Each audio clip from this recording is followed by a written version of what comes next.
بسم اللہ الرحمن الرحیم۔ السلام علیکم اسٹوڈنٹس، آج ہم سٹارٹ کرنے جا رہے ہیں اپنی 9 کلاس نیو اسلامیہ 2022 میں جو آئی تھی اس کا باب نمبر 6 باب ششم ہدایت کے سرچشمے اور مشاہیر اسلام، اور اس میں سب سے پہلا ہمارے پاس ٹاپک ہے حضرت امام زین العابدین رحمۃ اللہ علیہ، چیپٹر نمبر 21 ایز پر مائی نمبرنگ جو ہم لوگ ڈے 1 سے کرتے آ رہے ہیں۔ چیپٹر نمبر 21 ہے حضرت امام زین العابدین، باب نمبر ششم ہے ہدایت کے سرچشمے اور مشاہیر اسلام، پیج نمبر 69 جو آج ہم ڈسکس کرنے جا رہے ہیں۔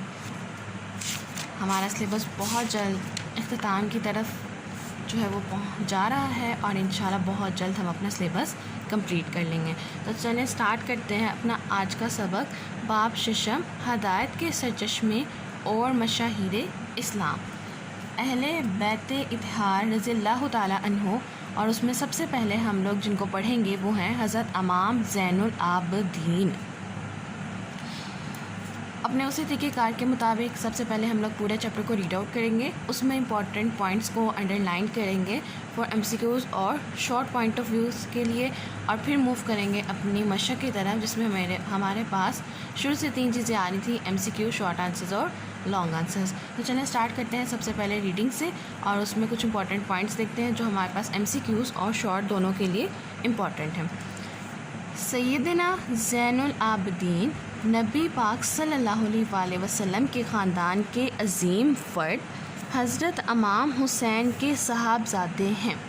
تو ہمارے پاس یہ ایم سی کیو سب سے پہلے بنتا ہے کہ زین العابدین کس کے صاحبزادے ہیں؟ حضرت امام حسین رضی اللہ تعالیٰ عنہ کے۔ آپ رحمۃ اللہ علیہ کا نام علی۔ اب یہاں سے ہمارے پاس یہ پوری لائن امپورٹنٹ ہے کہ آپ رحمۃ اللہ علیہ کا نام علی، کنیت ابو الحسن، لقب زین العابدین۔ زین العابدین کا مطلب ہے عبادت گزاروں کی زینت، اور سید الساجدین کثرت سے سجدہ کرنے والا ہے۔ تو یہ جو فرسٹ 3 لائنز ہیں یہ ہمارے پاس امپورٹنٹ ہیں ایم سی کیوز اور شارٹ دونوں کے۔ پہلے سے ہم سے پوچھا جا سکتا ہے کہ صاحبزادے کس کے ہیں؟ حضرت امام حسین کے۔ ان کا نام کیا ہے؟ علی ہے، کنیت ابو الحسن ہے، اور 2 لقب کون کون سے ہیں؟ زین العابدین اور سید الساجدین، اور دونوں لقب کے جو میننگز ہیں وہ بھی انہوں نے بریکٹس میں انکلوز کیے ہوئے۔ آپ مدینہ منورہ میں 38 ہجری میں پیدا ہوئے۔ آپ رحمۃ اللہ علیہ کا شمار تابعین میں ہوتا ہے۔ آپ رحمۃ اللہ علیہ نے 2 سال اپنے دادا حضرت سیدنا علی المرتضیٰ کرم الوجہ الکریم، 10 سال اپنے چچا حضرت امام حسن رضی اللہ تعالیٰ عنہ، اور 23 سال اپنے والد حضرت امام حسین کی تربیت میں گزارے اور مختلف علوم حاصل کیے۔ ابھی ان کے علم حاصل کرنے کے سارے عرصے جو ہیں وہ ایکسپلین کیے ہوئے ہیں، تو دیکھیں یہ بھی ہمارے پاس امپورٹنٹ ہے شارٹ اور ایم سی کیوز دونوں کی۔ اب آپ نے اپنے دادا کے پاس کتنا عرصہ گزارا؟ 2 سال۔ دادا کون تھے؟ حضرت علی رضی اللہ تعالیٰ عنہ۔ چچا کا نام حضرت امام حسن، ان کے پاس انہوں نے 10 سال کا عرصہ گزارا، اور 23 سال سب سے زیادہ عرصہ انہوں نے گزارا ہے حضرت امام حسین رضی اللہ تعالیٰ عنہ کے پاس۔ آگے ہمارے پاس آ جاتی ہے ان کی عبادت اور ریاضت۔ امام زین العابدین کی عبادت اور تقویٰ میں بڑی شہرت تھی، اس بنا پر انہیں زین العابدین کہا جاتا ہے۔ تو یہ بھی ہمارے پاس امپورٹنٹ آ گیا شارٹ پوائنٹ آف ویو سے کہ انہیں زین العابدین کیوں کہا جاتا ہے، کیونکہ ان کی عبادت اور تقویٰ جو میں تھی وہ بہت زیادہ شہرت تھی، اس وجہ سے انہیں زین العابدین کہا جاتا ہے۔ اور زین العابدین کا مطلب کیا ہے؟ عبادت گزاروں کی زینت۔ آپ رحمۃ اللہ علیہ کی عبادت اور عیادت کا یہ عالم تھا کہ آپ رحمۃ اللہ علیہ فرائض ادا کرنے کے ساتھ ساتھ کثرت سے نوافل پڑھا کرتے تھے، اس وجہ سے زین العابدین مشہور تھے۔ یہ ہمارے پاس شارٹ کوسچن امپورٹنٹ ہے اور ایکسرسائز کا بھی ہے۔ آپ رحمۃ اللہ علیہ جب نماز کے لیے وضو فرماتے تو چہرے کا رنگ متغیر ہو جاتا، تو یہ ہمارے پاس انڈر لائن کر لیں، یہ امپورٹنٹ ہے کہ جب امام زین العابدین وضو فرماتے تو ان کے چہرے کا رنگ کیا ہو جاتا؟ متغیر ہو جاتا، جسم پر لرزہ طاری ہو جاتا۔ پوچھنے والے کو بتاتے کہ تم نہیں جانتے کہ میں اب کس ذات کے سامنے جا کر کھڑا ہونے والا ہوں۔ غربا و مساکین اور دیگر مستحقین کی مدد کرنا آپ رحمۃ اللہ علیہ اپنا دینی فریضہ سمجھتے تھے۔ رات کے اندھیرے میں غربا و مساکین کی ضروریات پوری کرتے اور فرماتے کہ جو صدقہ رات کے اندھیرے میں دیا جائے وہ اللہ تعالیٰ کی غضب کو ٹھنڈا کرتا ہے اور سائل تک پہنچنے سے پہلے اللہ تک پہنچ جاتا ہے۔ یہ ہمارے پاس شارٹ کے لیے امپورٹنٹ ہے کہ انہوں نے رات میں صدقہ دینے کے لیے کیا تلقین فرمائی، تو اس کا آنسر آئے گا کہ جو صدقہ رات کے اندھیرے میں دیا جاتا ہے وہ اللہ کے غضب کو ٹھنڈا کرتا ہے اور سائل تک پہنچنے سے پہلے اللہ تعالیٰ تک پہنچ جاتا ہے۔ نیکسٹ ہے ہمارے پاس علم و فضل۔ سیدنا زین العابدین کا علم و فضل سب کے ہاں مسلمہ ہے۔ علم اور دین کی مسند پر آپ رحمۃ اللہ علیہ کی پرورش ہوئی۔ دین میں آپ رحمۃ اللہ علیہ امام اور علم کا منار تھے۔ تقوی، عبادت اور خشوع و خضوع میں آپ رحمۃ اللہ علیہ اپنی مثال آپ تھے، حتیٰ کہ آپ رحمۃ اللہ علیہ کے اپنے دور کے سب سے بڑے متقی اور فقیہ ہونے پر اہل اسلام کا اتفاق ہے۔ آپ کے دور میں بہت بڑے محدث امام ظہری آپ کے بارے میں فرماتے ہیں۔ اب یہ بھی ہمارے پاس شارٹ کوسچن آ سکتا ہے کہ امام ظہری جو کہ اس دور کے بہت بڑے محدث تھے، وہ حضرت امام زین العابدین کے بارے میں کیا فرماتے ہیں؟ وہ کیا فرما رہے ہیں کہ آپ کے بارے میں فرماتے ہیں کہ آپ سے افضل خاندان قریش میں نے کوئی نہیں دیکھا۔ مشہور تابعی حضرت سید بن مسیب رحمۃ اللہ علیہ کا فرمان ہے۔ اب یہاں تک ہمارے پاس جو تھا وہ امام ظہری کا فرمان ہے۔ آگے ہمارے پاس آ رہا ہے حضرت سید بن مسیب کا فرمان ہے کہ سیدنا علی بن حسین سے کوئی افضل شخص میں نے کبھی نہیں دیکھا۔ یہاں تک دوسرے محدث کا آگے ایک اور محدث بتا رہے ہیں، امام ملک فرماتے ہیں کہ خانوادہ رسول میں علی بن حسین رحمۃ اللہ علیہ جیسا قدر و منزلت والا کوئی نہیں۔ ٹھیک ہو گیا۔ سب سے پہلے ہمارے پاس آئے امام ظہری، حضرت سید بن مسیب، امام ملک، اور لاسٹ پہ ہے امام شافعی نے انہیں مدینہ منورہ کا نامور فقیہ قرار دیا۔ تو امام شافعی اور یہ امام مالک، تو چار مشہور محدث نے جو آپ کے بارے میں فرمایا، یہ انہوں نے ان کو ایکسپلین کیا ہوا ہے۔ تو یہ ہمارے پاس شارٹ پوائنٹ آف ویو سے امپورٹنٹ ہے۔ یہ اس مبارک دور کی بات ہے جب مدینہ منورہ میں نامور صحابہ کرام اور معروف تابعین موجود تھے۔ مدینہ منورہ میں آپ سے قرآن کی تفسیر، احادیث نبویہ کی روایت اور شریعت کے حلال و حرام کا علم حاصل کرنے والوں میں آپ کے فرزند محمد باقر اور ان کے علاوہ زہری، عمرو بن دینار، ہشام بن عرف، یحییٰ بن سعید وغیرہ جیسے اہل علم شامل ہیں۔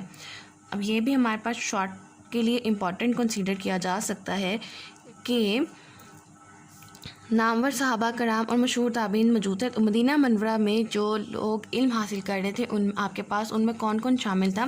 ایک تو آپ کے فرزند محمد باقر، یہ ہمارے پاس MCQ بھی آ سکتا ہے کہ حضرت امام زین العابدین کے فرزند کا نام کیا ہے؟ محمد باقر، اور ان کے علاوہ جو مدینہ منورہ میں علم حاصل کر رہے تھے ان کا نام بتائیں، تو وہ یہ ہمارے پاس شارٹ کوسچن کے لیے امپورٹنٹ آ سکتا ہے۔ ابو سلمہ اور امام طاؤس وغیرہ نے آپ سے احادیث بھی روایات کی۔ اب کس نے احادیثیں روایات کی ہیں؟ ابو سلمہ اور امام طاؤس وغیرہ۔ دیکھیں اسٹوڈنٹس، یہ ایسا چیپٹر ہے جس میں ایک ایک لائن ہمارے پاس امپورٹنٹ آ رہی ہے MCQs اور شارٹ کے لیے۔ آگے آ جاتا ہے حج کے موقع پر جب ہشام بن عبد الملک کون ہے؟ حاکم وقت، اس وقت جو حاکم تھا ادھر کا، حاکم وقت نے حضرت امام زین العابدین کو پہنچانے سے انکار کیا، تو مشہور عرب شاعر فرزدق نے حضرت امام زین العابدین کی شان میں جو قصیدہ پڑھا اس کے چند اشعار درج ذیل ہیں۔ اب حج کے موقع پر مشہور شاعر نے جو قصیدہ پڑھا اس کے اشعار، یہ بھی ہمارے پاس شارٹ پوائنٹ آف ویو سے امپورٹنٹ ہے۔ اگر ان کے ساتھ ہے تو آپ لوگ صرف عربک نہیں لکھیں گے، صرف آپ لوگ اس کی ٹرانسلیشن جو ہے وہ لکھیں گے۔ یہ وہ ہیں جنہیں مکہ کی سرزمین ان کے قدموں کے نشانات سے پہچانتی ہے۔ اللہ کا گھر یعنی خانہ کعبہ اور مکہ سے باہر کی سرزمین اور حرم ان کو پہچانتا ہے۔ یہ بہترین بندگان خدا کے فرزند ہیں۔ یہ پرہیزگار، پاک و پاکیزہ اور ہدایت کا پرچم ہیں۔ تو یہ تھا ہمارے پاس ان کا علم اور فضل، اور یہ ہمارے پاس پورا ٹاپک بہت امپورٹنٹ ہے شارٹ اور MCQs دونوں کے لیے۔ آگے آ جاتی ہے ہمارے پاس اخلاق و صفات۔ حضرت امام جعفر صادق رحمۃ اللہ علیہ سے مروی ہے کہ واقعہ کربلا کے بعد حضرت امام زین العابدین کی ہمیشہ یہ حالت رہی کہ آپ دن کو روزہ رکھتے اور رات اللہ تعالیٰ کی عبادت میں گزارتے تھے۔ تو اب یہ ہمارے پاس پوچھا جا سکتا ہے کہ کربلا کے بعد آپ کی حالت کیا ہو گئی تھی کہ آپ دن کو روزہ رکھتے اور رات اللہ کی عبادت میں گزار دیتے۔ افطار کے وقت جب کھانا اور پانی سامنے آتا تو آپ فرماتے کہ یہ میرے باپ اور بھائی بھوکے اور پیاسے شہید ہوئے، افسوس یہ کھانا اور پانی ان کو نہ ملا، اور رونے لگتے، یہاں تک کہ بمشکل چند لقمے کھاتے اور چند گھونٹ پانی پیتے۔ یہ ان کے آگے اخلاق و صفات جو کہ حضرت امام جعفر صادق سے مروی ہے۔ آگے آ جاتا ہے ہمارے پاس واقعہ کربلا میں کردار کہ حضرت امام زین العابدین کا واقعہ کربلا میں کیا کردار تھا۔ سہانیہ کربلا ہوا کب؟ 61 ہجری میں، کہ وقت آپ کی عمر 23 سال تھی۔ ٹھیک ہے، یہ بھی پوچھا جا سکتا ہے کہ واقعہ کربلا کب ہوا؟ 61 ہجری میں، اور جب یہ واقعہ ہوا تب حضرت امام زین العابدین کی عمر کتنی تھی؟ 23 سال۔ تو یہ بھی ہمارے پاس MCQs کے لیے امپورٹنٹ آ گیا۔ اس وقت آپ بیمار تھے اور واقعہ کربلا میں بچ جانے والے افراد میں سے تھے۔ آپ کو خاندان کے دیگر افراد کے ساتھ دمشق میں اموری حکمران یزید کے سامنے لایا گیا، اور کوفہ اور شام میں آپ نے اسلام کی حقانیت اور ظلم و عدل کے موضوع پر کئی خطبات دیے جو اپنا ایک خاص علمی، ادبی اور روحانی مقام رکھتے ہیں۔ اب ہمارے پاس یہ بھی امپورٹنٹ ہے کہ آپ نے اسلام کی حقانیت اور ظلم و عدل کے موضوع پر خطبات کن ملکوں میں دیے، تو وہ آئے گا کوفہ اور شام۔ معروف سیرت نگار ابن سعد طبقات میں لکھتے ہیں، طبقات ایک کتاب کا مجموعہ ہے، مسلسل بیمار رہنے کے باوجود سیدنا علی بن حسین زین العابدین میدان کربلا میں موجود تھے۔ 10 محرم کو نماز ظہر پر سیدنا حسین بن علی نے ان سے آخری ملاقات کی، ان کو اپنی انگوٹھی سونپی اور خاص نصیحتیں کی، لیکن بیماری کی شدت کی بنا پر وہ لڑائی میں شرکت نہ کر سکے۔ نیکسٹ آ جاتی ہے ہمارے پاس حضرت زین العابدین کی تصانیف۔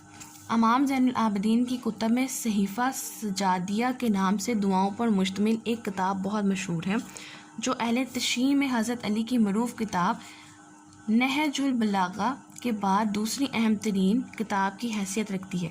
اب دوسری اہم ترین کتاب اہل تشیع میں کون سی ہے؟ صحیفہ سجادیہ۔ نامور مصری مفسر امام طنطاوی لکھتے ہیں کہ میں نے جب بھی اس کتاب میں ذکر و مناجات پڑھے ہیں تو مجھے یوں محسوس ہوتا ہے کہ یہ مخلوق کے عام کلام سے بالائے خاص جذب و کیف میں کیے گئے اذکار ہیں۔ امام زین العابدین کی ایک اور تصانیف رسالۃ الحقوق کے نام سے بھی ہے، جس میں اللہ تعالیٰ کے حقوق کے علاوہ انسان اپنے اوپر حقوق، کان، ناک، آنکھ اور زبان وغیرہ اعضاء کے حقوق ذکر کیے گئے ہیں۔ اس کتاب میں غیر مسلموں کے حقوق کا تذکرہ بھی ہے۔ تو ہم سے پوچھا جا سکتا ہے کہ جو ان کی کتاب ہے رسالۃ الحقوق، اس میں کس چیز کا ذکر ہے؟ تو اس میں ہمارے پاس اللہ تعالیٰ کے حقوق کے علاوہ ناک، کان، آنکھ، زبان اور غیر مسلموں کے حقوق کا تذکرہ ہے۔ نیکسٹ آتا ہے ہمارے پاس ان کے اقوال زری۔ اقوال زری کا مراد ہے کہ کوئی بہت زیادہ مشہور قول۔ آپ رحمۃ اللہ علیہ کے بہت سے اقوال زری مشہور ہیں، جن میں سے چند درج ذیل ہیں۔ اجنبی وہ نہیں جو شام و یمن کے شہروں میں اجنبی ہوں، اجنبی تو وہ ہیں جس کے لیے قبر اور کفن اجنبی ہوں۔ تو یہ MCQ کے لیے امپورٹنٹ ہے کہ آپ نے اجنبی کسے قرار دیا ہے؟ جو قبر اور کفن سے غافل ہے۔ ہر مسافر کا حق ہے کہ مقیم لوگ اس کو جگہ اور سکونت میں حصہ دار بنائیں۔ تربیت اولاد تمہاری ذمہ داری ہے۔ اب یہ بھی پوچھا سکتا تھا کہ کس چیز کی ذمہ داری انہوں نے بتائی؟ تربیت اولاد کی۔ اس فریضے کی بابت تم جوابدہ ہو، ان کی بہتر پرورش کرو، نیک آداب سکھاؤ، ان کو اللہ تبارک و تعالیٰ کی فرما برداری میں لاؤ، اس حوالے سے تم جزائیہ سزا پاؤ گے۔ لاسٹ پہ آ جاتی ہے ان کی وفات۔ 25 محرم 95 ہجری میں آپ نے 57 برس کی عمر میں مدینہ منورہ میں وفات پائی اور اپنے چچا سیدنا حسن بن علی کے پہلو میں جنت البقیع مدینہ منورہ میں دفن ہوئے۔ آپ کی اولاد میں حضرت امام محمد باقر، حضرت عیسیٰ، حضرت زید معروف شخصیات ہیں۔ تو اسٹوڈنٹس، یہ تھا ہمارے پاس آج باب ششم کا پہلا ٹاپک حضرت امام زین العابدین، اور آج ہم نے ان کی ریڈنگ کی اور دیکھا کہ یہ چیپٹر امپورٹنٹ ہے فار MCQs اور شارٹ پوائنٹ آف ویو سے، اور مجھے امید ہے کہ آپ کو آج کا لیکچر سمجھ آیا ہوگا۔ انشاءاللہ اپنی نیکسٹ ویڈیو میں اسی چیپٹر کی ہم لوگ ایکسرسائز سالو کریں گے۔ ان کیس اگر آپ کو آج کے لیکچر میں کوئی پرابلم ہے یا کوئی چیز سمجھ میں نہیں آئی تو آپ مجھ سے ضرور پوچھ سکتے ہیں۔ اور لاسٹ میں میری آپ سب سے صرف ایک ریکویسٹ ہے، کائنڈلی پلیز چینل کو سبسکرائب کیجیے، سپورٹ کیجیے، ویڈیو کو لائک کیجیے اور اپنے فرینڈ کے ساتھ ضرور شیئر کیجیے۔ Thank you.